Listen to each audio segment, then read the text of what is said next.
Okay, so I want to welcome everyone here tonight to chapter 13 of Isaiah.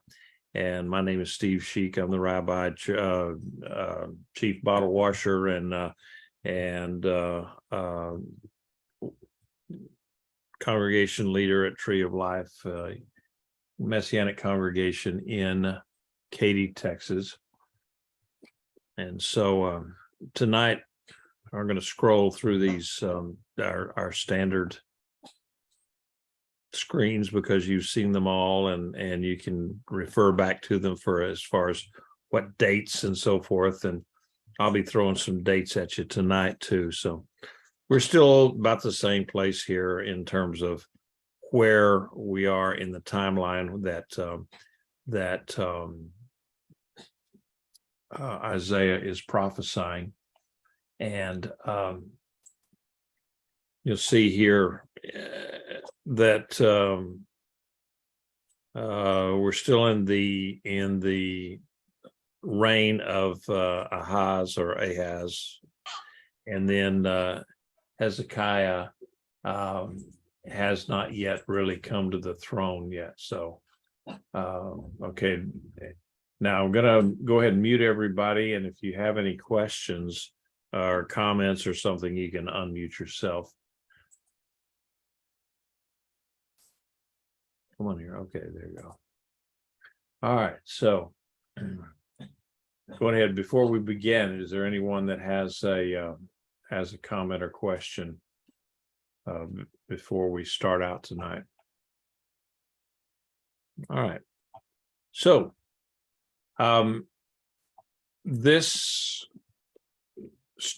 we're starting in now a new section of the book of Isaiah. And we finished off with chapter 12 last week. And so now we're going into a new section. And this section here, it is a major section of Isaiah, and it's going to emphasize the folly of trusting in the nations or trusting in mankind, trusting in outside entities rather than trusting in God. Okay, so this section, the section preceding it, showed how that King Ahaz trusted in Assyria and experienced destruction. That's in chapter 7 to 12. Now, this section, the section following this one here, shows how that King Hezekiah, who was the son of Ahaz, trusted in the Lord, and he experienced deliverance. So, in this section that we're going to look at tonight, then the prophet expanded his perspective from Israel. Then he had been talking and warning Israel. He expanded that out now to basically the whole world, so that the God of Israel is also the Lord, or he's the sovereign of all nations.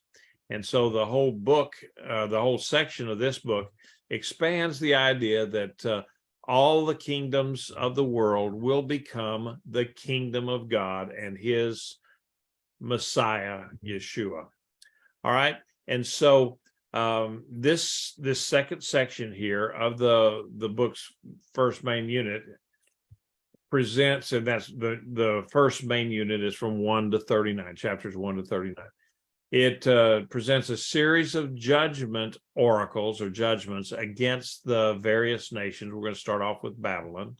And this group of judgments sets the stage for a vision of worldwide judgment that then will usher in the Lord's kingdom on earth. And so it really goes into, it jumps from the here and now to the there and the future for the Messianic, in the Messianic era when Yeshua comes back and begins the Messianic reign. So now there is a word here that we're going to be using, and I'll probably talk about it in a minute. Again, it's a word that it's masa or masa, and it's translated pronouncement, but when you see that, it separates the various sections of these chapters that we're going to be looking at.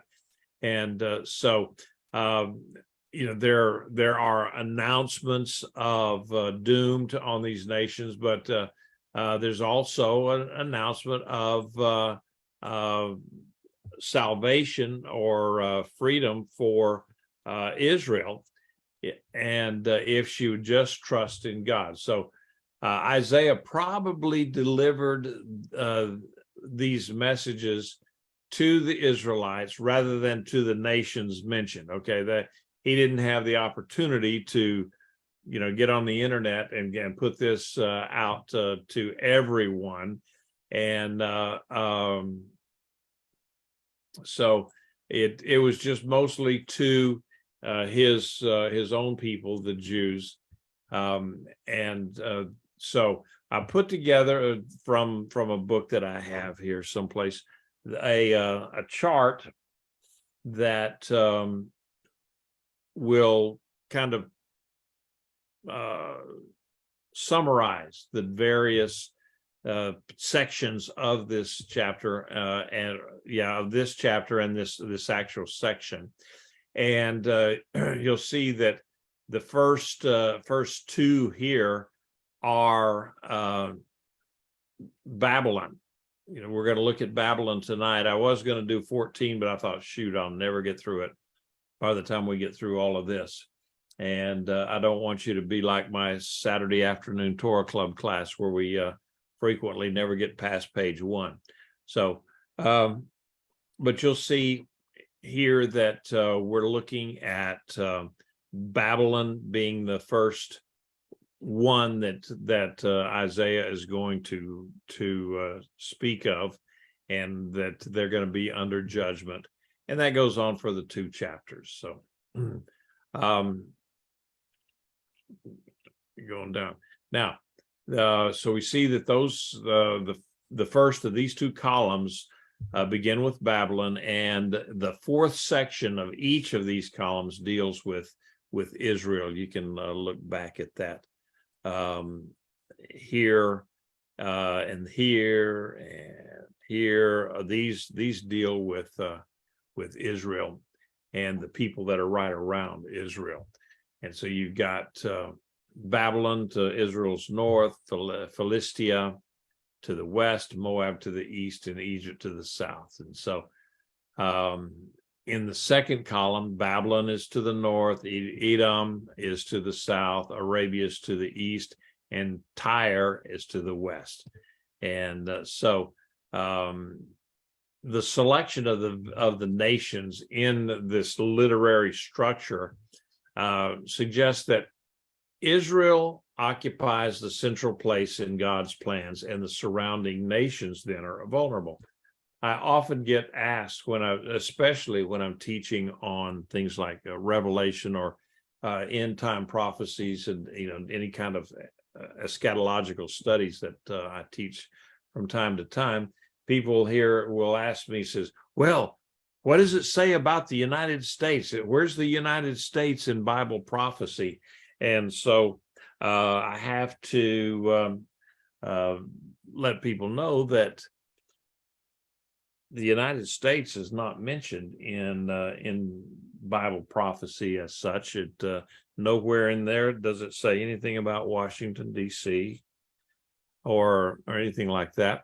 So we have to remember that the Bible is Israel-centric, meaning that the prophecies and the stories, the covenants, and all of that are homed in on Israel. That's the center of the world in terms of the Bible. And of course, who's at the center of Israel is Yeshua, the Messiah. So that's what we need to focus on, is what is God saying about Israel, the country, Israel, the people, and Yeshua Israel's Messiah. These oracles that we're going to be looking at probably have a twofold purpose. For the leaders who insisted on getting embroiled in internal politics, these oracles were a reminder that Judah did not need to fear foreign nations, nor should they seek out. They should not seek out allies within these foreign nations. They should trust in the Lord. So that's what they should be. They should be focusing on is trusting the Lord. Don't make these foreign alliances. So the first series here in this first column shows that God has placed Israel at the center of his dealings with the Gentile nations. I'll say it again. The second series of oracles in the second column projects the and I'll bring it back up there. It projects the principles revealed in the first series. It projects those into the future, moving from what we'd say, I don't know, concrete historical names to more enigmatic, obscure allusions. Now, the third series in the third column points way far ahead into the eschatological future, the end times, as people would say, but it shows that the same principles will apply then as they did in Isaiah's time. So God's dealing with the nations in Isaiah's day were a sign of his similar dealings with them in the future. How, God never changes. He's the same yesterday, today, and forever, tomorrow. And so when the way he deals with sin and rebellion in the past is the way he's going to deal with sin and rebellion in the future. He doesn't change. He's not one that says, well, the Bible is relative and morality is relative. What I used to require, not so much. So, and that's bogus. A lot of people would like to see that, but that's not the way it is. Okay. So now you would think in all of this that we're talking about here tonight, that Israel, or that Isaiah then would be denouncing the empire that was threatening them, right then at that time, which would be Assyria. And they were the ones that were breathing down the neck on Israel. Babylon was really not a problem for them. And this time, though, he doesn't mention Assyria in this section, but he talks about Babylon. And it was an empire that actually it came into its own and defeated Assyria about 100 years, almost a century after Isaiah's time. So Babylon, even though that they were not the major empire at that time, Babylon was a symbol of self-exalting pride and glory. I mean, it was a big city. They had lots of wonders and so forth. They just hadn't conquered all the land that they would in the future. And so Babylon, that they'd been something of a city that people pointed to as being, a wow kind of a city, dated all the way back to the Tower of Babel. And so what Isaiah said about Babylon could easily be applied to Assyria and any of the other self-exalting powers in that part of the world, and that were trying to exert pressure on Israel.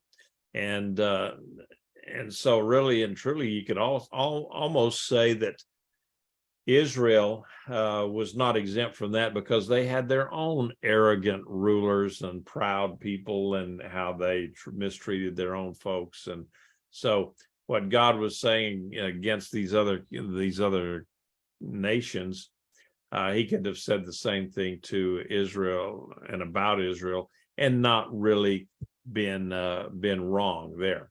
So and then not only Babylon, but what we're going to talk about, the Medes, and in verses 17 and 18, and what set the Medes apart, what made them just stand out in God's judgment, was their fierce destruction of their enemies. I mean, these guys, if they kept prisoners, it was only to do a prisoner exchange or something that they could get in money from them or anything like that. Otherwise, they just killed everybody and maimed and destroyed. They were very ruthless, even more so than the Assyrians. And the Assyrians were some of the original bad guys in the whole world. And so the Medes were every bit as bad as the Assyrians. And so, God's judgment would and did fall on them also. Now, when Isaiah lived and he wrote, Babylon was kind of within Assyria, but it was a territory that never was totally subdued by Assyria, and they were always popping up with rebellion and so forth. So behind Assyria, Isaiah saw that there's that spirit of Babel that is being condemned here. And so this is a real prophecy against Babylon. And the Babylon, of course, is the Greek name for Babel or Bavel in Hebrew.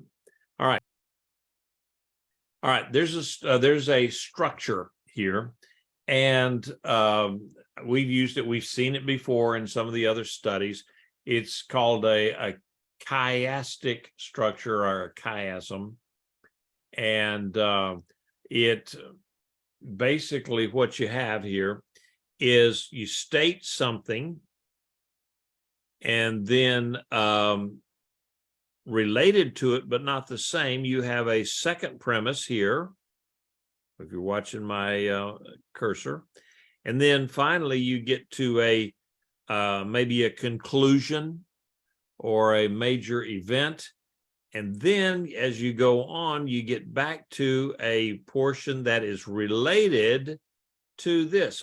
So B prime is related to C as they're working their way back through the scriptures, and then at the end you got A prime is related back up here to A. So you'll see chiastic structures all throughout the Old Testament, and it's just one of those things that I look at and say, how in the world did these guys ever see that, and to pull all those words out and to see all of that?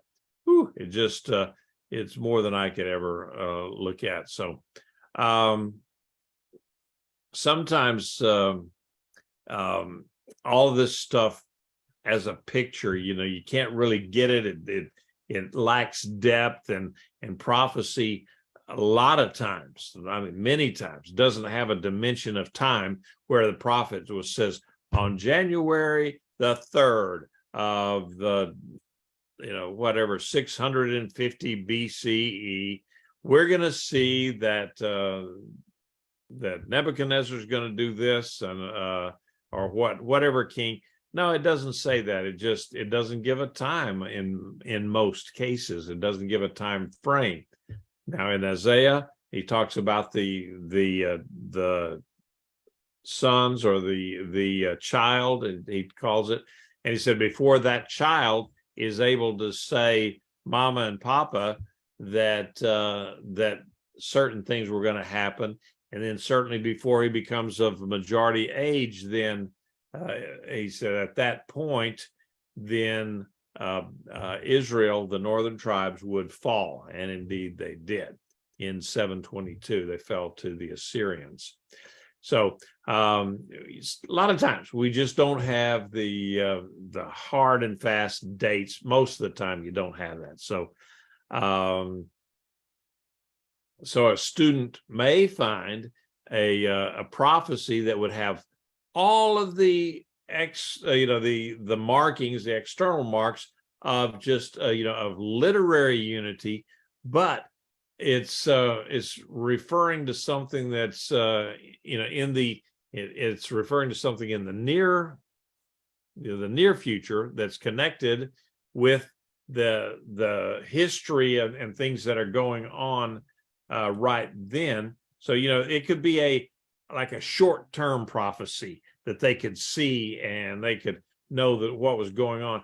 But here a lot of Isaiah stuff is okay. Yeah, there may be a hint of local politics going on, local events going on, but so much of what Isaiah was prophesying was far into the future. In fact, it hasn't occurred yet, and that's been roughly 2,600 years ago. So so in these prophecies, when the first event arrives, it becomes the earnest and the divine forecast of the more distant and final event. Okay, so you got the things that's happening right now, and that then just points to something that's going to happen later on. And the now and here and now is much more in your face, as I could say, than the ones that are way out there in the future. And they're maybe not a threat, but when he's talking about the things that are going to happen within the next few years, it's time. And he said that Israel was going to be almost destroyed, but there would be a remnant. Well, guess what, folks? That happened within just within 100 years of him saying that. And 100 years, that's a lot of time. But on the whole scheme of the history of man, 100 years is not a great deal. So let's look at the first verse here.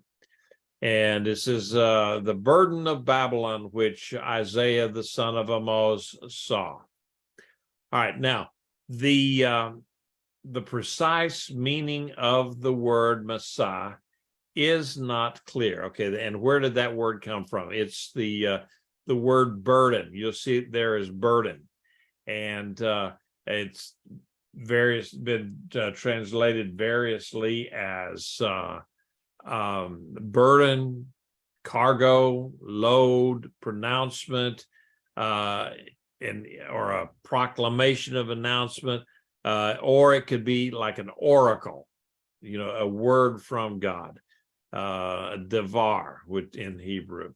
So that's kind of what that word means. The word or a proclamation against Babylon, or an oracle regarding Babylon, which Isaiah the son of Amoz saw. All right, anybody, again, that's pretty nerdy stuff. Anybody have a question or comment about that?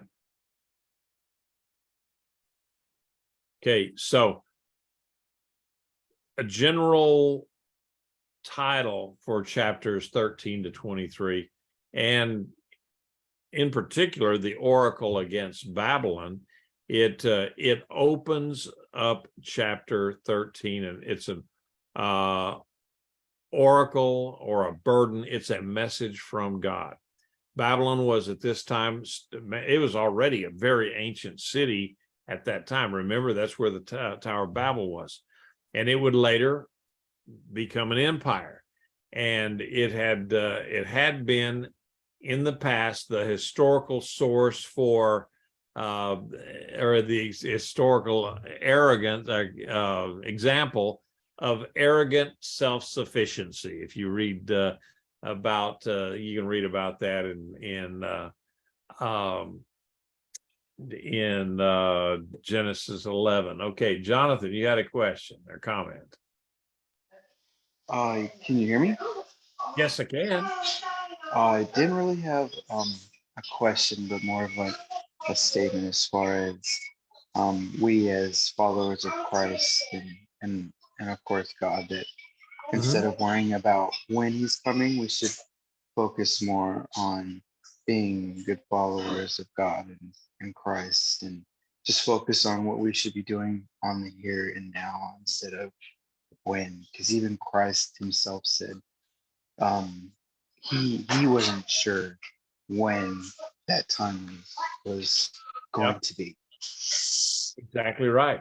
Exactly right. And we can also know that what Yeshua told us is that we should occupy, or well, the I think it's Paul said that, but he said occupy till he comes. In other words, live your life. Don't be going up and sitting on a mountain someplace and become a monk or a hermit or something like that, contemplating your biblical navel. I mean, no, we have to live in the world and try to make the world a better place. We should concentrate on bringing the glory of God down to us rather than doing what we can to bring ourselves up into heaven, because that's where people get blessed, and that's where people benefit from that. Yeah, that's the point there. To love your neighbor as yourself, and so that is a very important aspect of what we should be doing in today's world.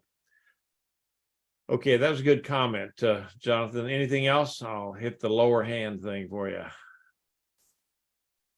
No, all good here. Thank you. Okay, good. All right, so let's go ahead, and we do see here that it talks about, this is the word from Isaiah, or through Isaiah. So he's again exerting his, I don't know if you'd say authority, but his authorship would be a good way to say that. Okay, so now verses 2-5, lift up a banner on a bare mountain, raise a voice to them, wave a hand so that they may enter the gates of the nobles. I have commanded my consecrated ones. Yes, I have called my mighty ones, my proud exalting ones, for my fury. A sound of tumult in the mountains like that of many people, a sound of uproar of kingdoms, of nations gathered. Adonai Svaot is mustering the army for battle. They are coming from a far country, from the end of the heavens, Adonai, and the weapons of his wrath to destroy the whole land. All right, that doesn't sound good. That sounds like that there's going to be a lot of people that will suffer because of that. And so the oracle begins with a picture of a call to arms. And so in this picture or figure here, Isaiah actually uses that deal about the banner and the call of arms and so forth as a signal flag that is run up on a barren hilltop where it can be seen all around. I had a boss one time that he whenever we would have something, I was working in intelligence, naval intelligence at the time. He was a Navy captain. I was working for him. And so whenever we'd come up with an idea of what may be going on in the world, he said, well, let's just run it up the flagpole and see who salutes. And so that's kind of what Isaiah uses that flag up the flagpole. And this time, though, it's a banner for armies. And the army is called to enter the gates of the nobles, or maybe you could read it, enter the noble gates. And in either case, the allusion is to the haughty and the elegant. The function of this army will be to cast down the proud. But this is not just any kind of an army. This has been called and assembled by God. So these are God's warriors consecrated to him to carry out his judgments and to exalt in being lifted up. Now, this consecration may refer to certain purification rites carried out by the soldiers before the battle. Maybe it's more likely that the reference is merely to those who are set apart for God's use, whether they intend so or not. So remember, these are not Israelite Hebrew armies here. These are pagan armies that God is calling together, because he's going to come through there and eventually he's going to cleanse the land and drive his own people out of the land, so that then because what happened, he said that you never ever observe the Shemitah, the 7-year sabbatical, to let the land rest. You never did do the Yovel, or the Jubilee year every 50 years. And so he says, I'm going to clean the land. The land is going to have its Shabbat. And so that's one of the things that God, why he pushed the people out of Israel, and so that Israel was basically just an empty, deserted wasteland for 70 years. And so anyway, this army is supposed to cast down the proud and the arrogant, because that's one of the things that God really, really, really does not like, is a proud and haughty person, a defiant person, one that the ones that are just got their nose up in the air, and you just got that slap me face. You just want to go up there and smack them. And that's the kind of person God just does not have a lot of time for. It doesn't like them.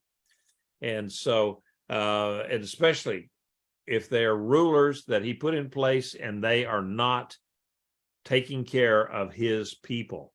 And so, these Jewish rulers, these Israelite rulers, had for a long time been abusing God's chosen people, robbing from them, oppressing them.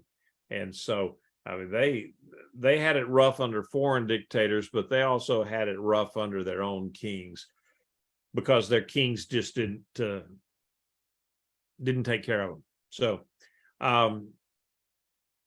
let's see, going back up here, sound of tumult in the mountains, like that of many people. So there's several of these, one author calls them elliptical phrases, that they don't have any verb at all, or they use or they're not using a participle of imminence, or these verses convey a sense of swiftly gathering doom. I mean, the hammer's about to drop down on them, and that's what these verses are portraying. The mountains that are referred to here may be the Zagros chain. Now, the Zagros chain, it parallels the Tigris River, and it forms the eastern boundary of Mesopotamia. So they actually create a natural barrier against invaders from the east. And so it's maybe likely that no particular mountains are referred to, but representative of any kind of a natural barrier that nations depended upon for security. And it could be mountains, it could be rivers, it could be swampy land, it could be desert, all those kind of things that this is, well, it takes so much for an invader to get across these barriers that we're fairly safe from that. So God's saying, the barriers will come down, and you're gonna find yourself under attack. And so this army has come from all over the world. It says that it comes from the far heavens. Well, what that's referring to is that if you ever are in a place where at sea or in West Texas, where you see the land and you see the sky and they come together, and so that's a literary thing, that where the earth and the sky meet at the horizon, and so that's what they would call the end of the earth. And so it's that part right out there before, when you get just a little bit further, you fall off, if you're a flat earther. But so the stress is on this army that are being used as God's instruments. So who is coming? The Lord and the vessels of his wrath, it says, those that are carrying out his wrath. So this is what, this is how God works. And so it's very foolish for anyone, especially Israel, when they'd been warned, to put their trust in a foreign army rather than trust in the Lord of hosts. Okay. And it talks about, now there is a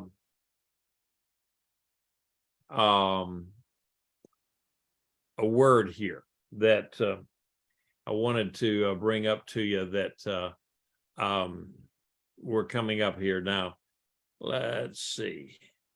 There is a Hebrew word that it's a play on the word Shaddai, and it is, I think I got ahead of myself there, but yeah, there it is. I went too far ahead. Let's go ahead and read this. Wail, for the day of Adonai is near. It will come as destruction from Shaddai. Therefore, all hands will fall limp, and every man's heart will melt. They will be terrified. Pain and anguish will take hold of them. They will writhe as a woman in labor. They will look aghast at one another, their faces aflame. So, where it says that destruction, it will come as destruction from Adonai. Well, anytime you hear the word or see the thing, day of the Lord, that normally means judgment. And so it says the very first word there is wail or howl. And so it's very appropriate here when he says to do that, because judgment is coming and you're not going to like it. So now there is a Hebrew word. It's a play on words, and it's the root of it is both destruction and almighty. Okay, we hear the word El Shaddai, which means the Almighty God, and then you've got the other. The Shad is or Shod actually is another thing that means destruction. And in that very first verse there, verse 6 in the Hebrew, it's Halilu ki karov yom Adonai keshod mi Shaddai yavo. Okay, what I want to emphasize here is the word keshod mi Shaddai. And that keshod is destruction, and then Shaddai is, of course, God, and it is kind of a, they're opposite poles here in some ways, because if you look at the word Shaddai, it's all powerful. El Shaddai, the one, the big, the one that's all powerful. But there's also a part of that word El Shaddai that is completely different than what you think. You may have heard me teach on this before, but it's also been called the feminine side of God, Shaddai. Why? Because Shad is breast, and so it's the nurturing side of God. And so that's what makes this so much even worse, is that here we've got the almighty, the all-powerful God, who is also the nurturing God, and he is going in there for total, devastating, shock and awe destruction, to the point that people will be left on the battlefield with just, PTSD to the nth degree.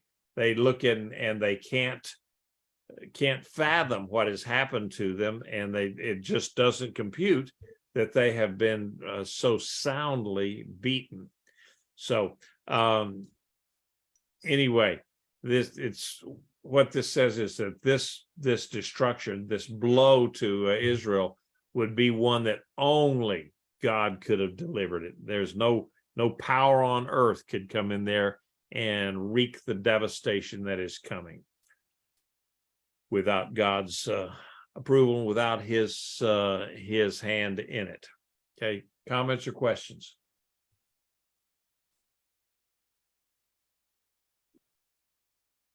Okay, let's go ahead and read this.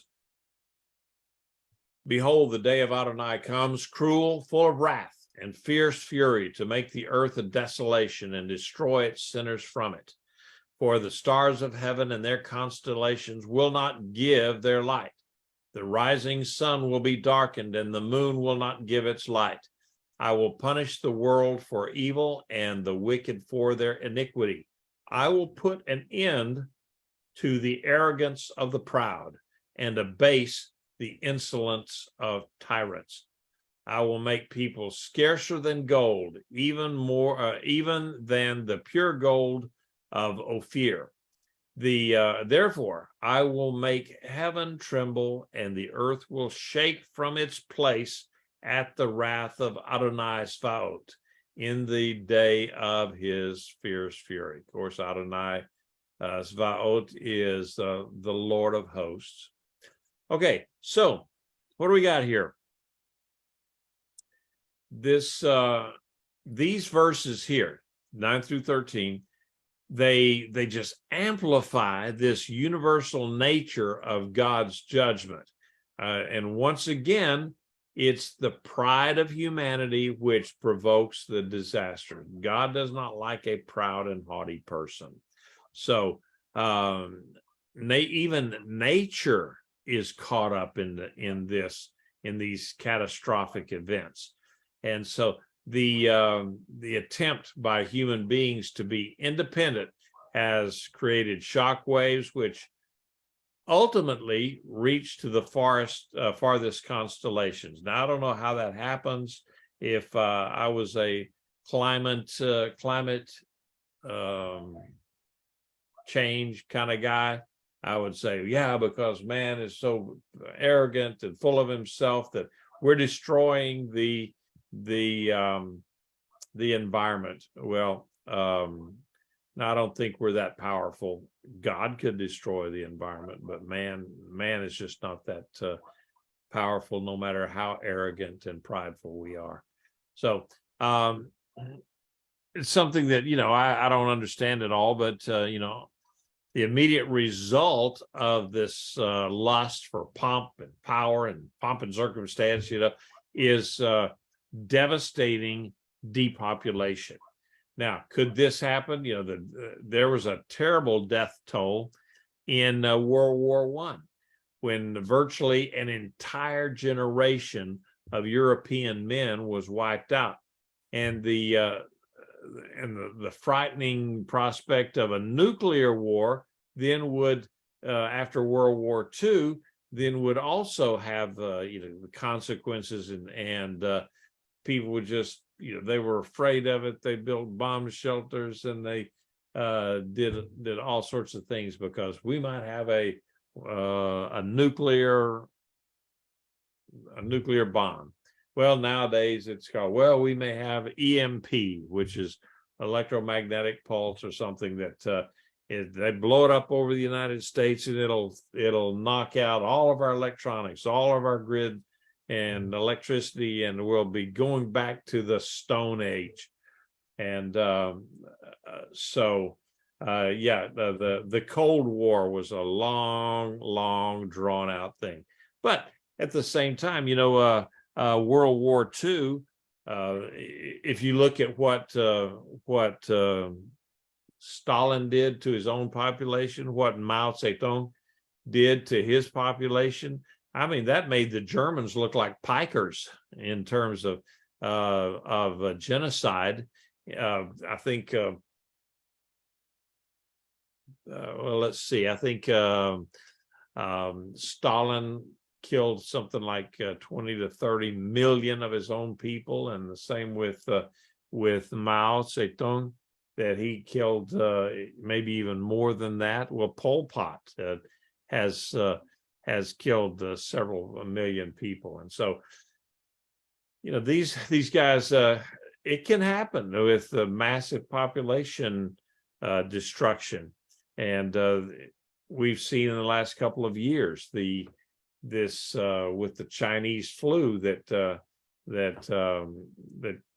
hit us. Some people call it COVID-19, but it's the Chinese, the Kung flu.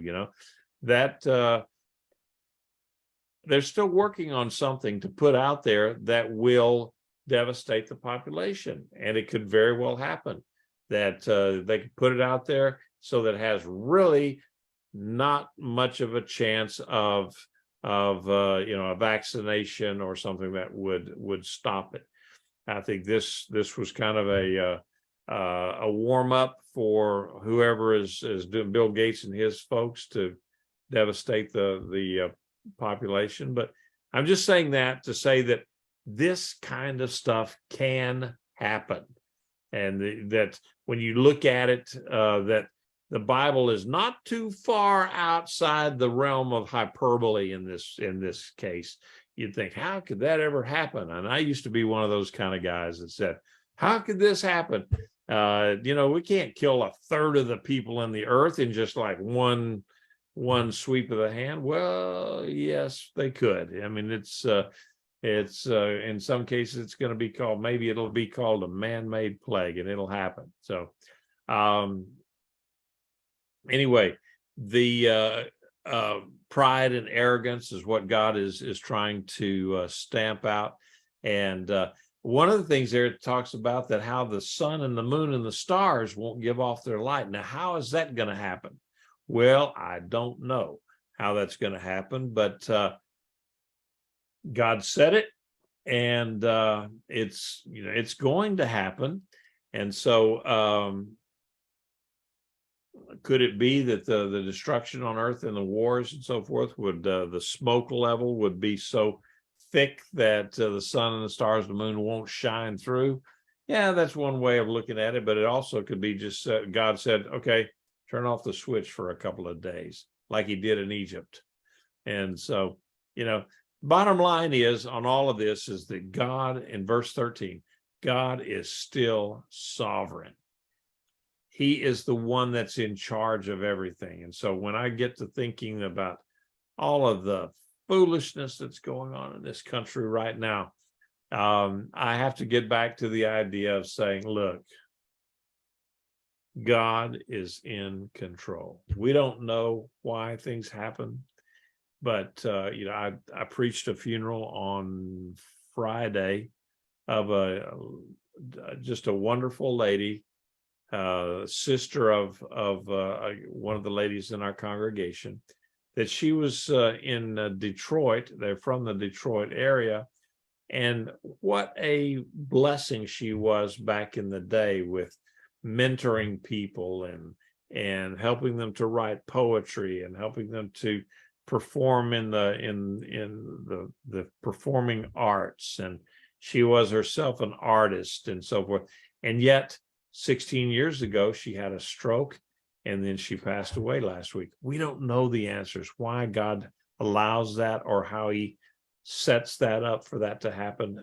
We don't know who may have been touched by her and saved because they see this person as a stalwart believer in God.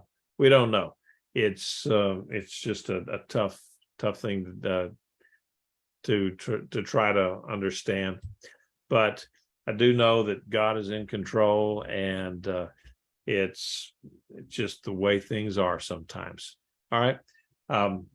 Let's go ahead to these verses. It will be like a hunted gazelle or sheep, or like sheep with no one gathering. Each will return to his own people. Each will flee to his own country. Everyone found will be thrust through. Everyone caught will fall by the sword. Their babes will be dashed in pieces before their eyes. Their houses will be plundered and their wives ravished. Behold, I will stir up against them the Medes, who will not value silver and will take no delight in gold. Their bows will cut down the young men with no pity on the fruit of the womb, nor will their eye spare children. Okay, so here's a picture of just really untold devastation, and the whole thing is I like the analogy here, like a hunted gazelle. If any of you have ever, like many years ago when I don't know, at least 100 years ago when I was a boy, out there in West Texas, you could drive from Lubbock over to like Hobbs, New Mexico, and you'd see out there these antelope. They would kind of like, you see white-tailed deer down here. Well, you see the antelope up there only you don't ever drive up on the antelope because they are skittish and they will run because they are so afraid of everything, and they are just they're a ghost. And so Isaiah is painting this picture of Israel being like a hunted gazelle, so that they are so skittish and so afraid of everything, they run everywhere. And so and these people that have been associated with this army and its conquest and so forth, they're going to see, oh, this is not working out so good for us now that God is coming against us too. And they're going to flee. They're going to go back to their own people. They're going to try to return to some kind of a place of refuge, flee to their own country, or flee to some place that just be hidden away and left alone. And so it talks about there's some pretty horrific images of warfare. Now remember, back in those days, warfare was up close and personal. That when you went out there to fight somebody, you didn't sit in Kansas City, Missouri, at a keyboard, and you're looking out at an image, a satellite image of some bad guy that's walking around, and you got him lit up with infrared or whatever, and you just go beep, and whoosh, there goes a drone and a rocket, and next thing you know, the bad guy's vaporized. And so you go, oh hum, let's go. It's time for supper. It wasn't like that back in those days. When you went to war, you put a sword in your hand or a spear in your hand, and you went hand to hand, face to face with the enemy. And bigger and faster you were, kind of like playing football. Bigger and faster you are, the more scores you run up. And so, but at this point, it says, if you're found you're going to be thrust through with a sword or a spear, and anyone that's caught, there will be no prisoners. They're not going to take prisoners. Anyone caught will fall by the sword. And so they're when the invaders come through, they're going to take and do like the kind of like the Japanese did during World War II. Well, it doesn't have to be Japanese. It could be any conquering army, that they would actually take babies and just kill the babies right in front of their mothers. Why do they do that? Well, it so deflates a person's will to live and their will to fight back. It just destroys them. And so that's what we're going to be looking at here. And so it said, okay, Carmen. Okay. Well, what I was just going to say in this, and it's back in 11, but it's all throughout it, the arrogant and the haughtiness, which we know God cannot stand this. I think that we in this country would be pretty arrogant and pretty haughty if we think what he says for here, that he doesn't mean for us, because he is the same yesterday, today, and forever. And so, well, God's standard of holiness has never changed. right, exactly. His standard of integrity is the same today as it was back in the Garden of Eden. And right. He didn't like it then, and he doesn't Yeah. like it today. And he has to do something, He's going to have to do something. And because that's who he is, to teach us better, So well, I'll yeah. tell you what, one of these days, there's going to be an awful reckoning for the people that have voted and pushed the idea of killing innocent children in the womb. I mean, they're just not even. I look at it and I think God is just saying, okay, well, we're going to killing young children by going along or teaching them to think differently than the way God made them. Absolutely. And not, I mean, they're pushing it on them. So that's killing their soul and their body and their mind the way they were created to be. So all of it. Yeah. Yeah, you're right. Well, to me, that is the height of arrogance, in that someone, they're pushing these kids to say, well, you're a boy. Well, no, you're not really a boy. We'll just take care of that. You're really a girl, just in a boy's body, and so we've got to help you out with that. So snip, snip, and all of a sudden they are mutilated and ruined for the rest of their life. And so, yeah, those kind of people are going to face it, because that to me is very arrogant. You're saying God didn't know what he was doing when he created you. So we're going to fix it. We're going to make it better because we know better what you should be. God didn't know it, if they even acknowledge that there is a God. So to me, that's pretty arrogant stuff. Right. And I mean, and they were bad back then in their way, and haughty and arrogant, but we are today also. Yes. So Absolutely. bad. Yep. Absolutely. We have our own sins. Yep. Yep. Absolutely. Okay. So, all right. So, so we see in these verses that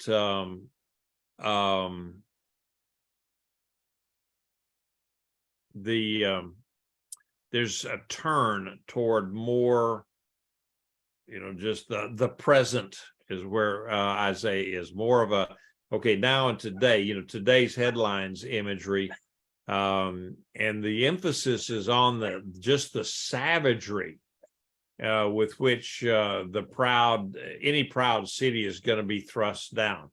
So and Jerusalem was, man, they were right up there with that, because they said, well, we are God's chosen people, and we got Jerusalem, we got water, we got food, all within the confines of the city, and nobody has ever taken the city since David beat the Jebusites back, 400 or 500 years earlier. And that then they've built it all up, and it's even more formidable. And so they said, no, nobody can take us. So,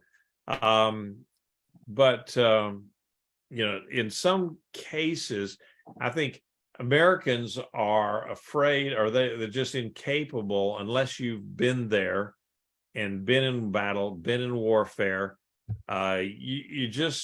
It's hard for Americans to grasp the cruelty and just the horrible nature of war, and how many the smell of being on a battlefield where people have died and they haven't buried them yet, and that sort of stuff.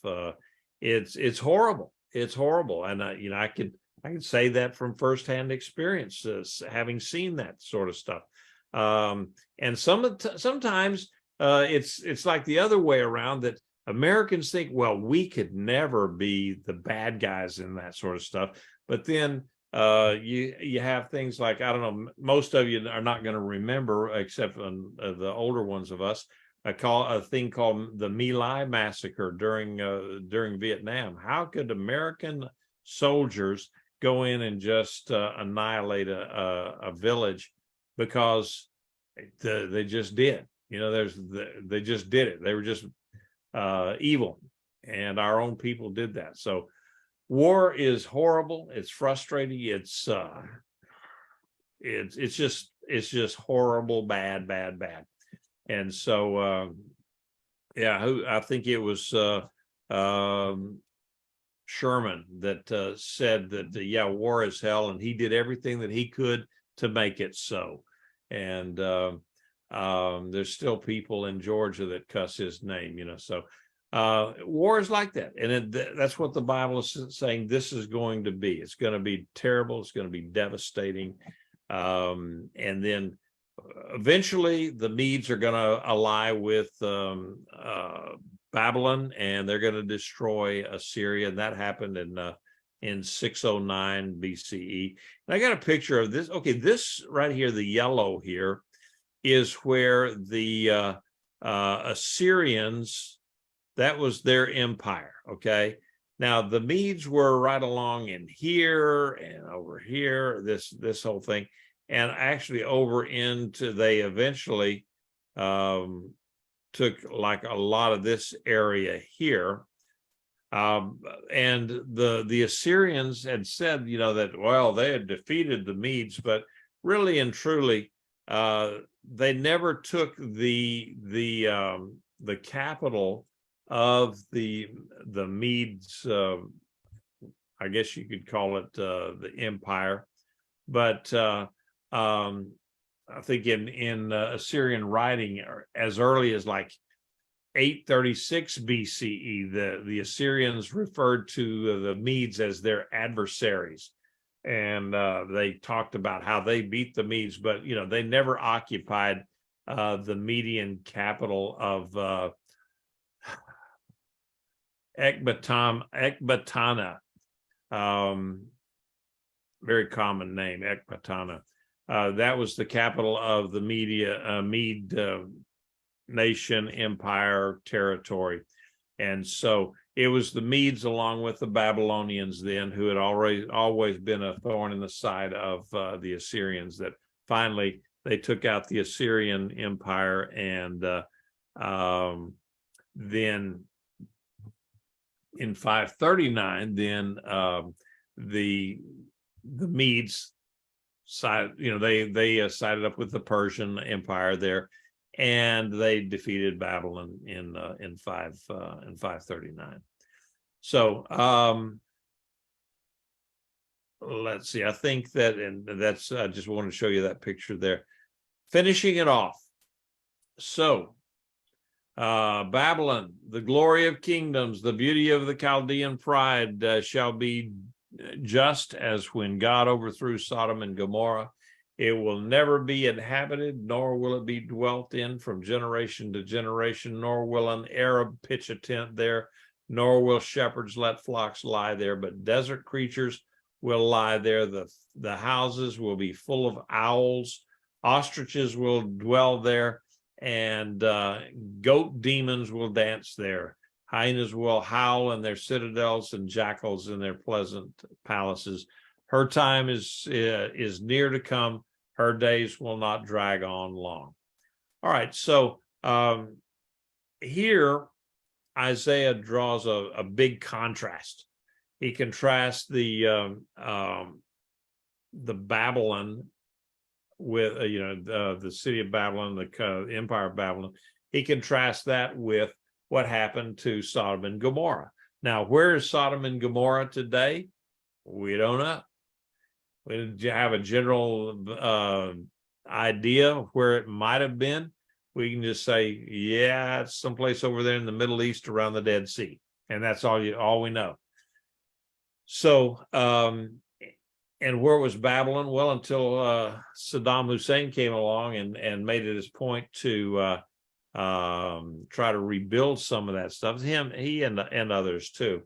But Babylon has never been rebuilt into a city where people live, and the Bible said it's just going to be a home for wild animals. And so we really don't know the idea of ostriches. That is somewhere along the line they translated that, but we don't really know what they're talking about. How an ostrich or goat demons.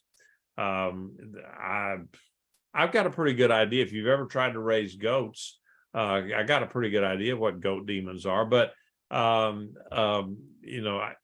terms of here, I don't know what a goat demon is. I know in real life, goat demons are those ones that no matter what kind of fence you put up, they're going to find a way out of it. And so, but that's again pointing to how bad this destruction is going to be.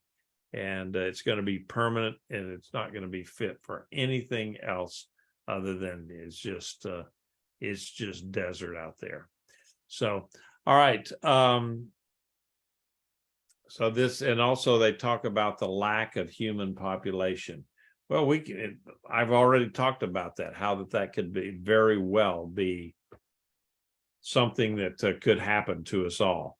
And that a plague like the COVID that only they learned on this one, and people got over it, and had, if they got over it, they had natural immunity, then they were stronger than their worthless vaccines that they had. So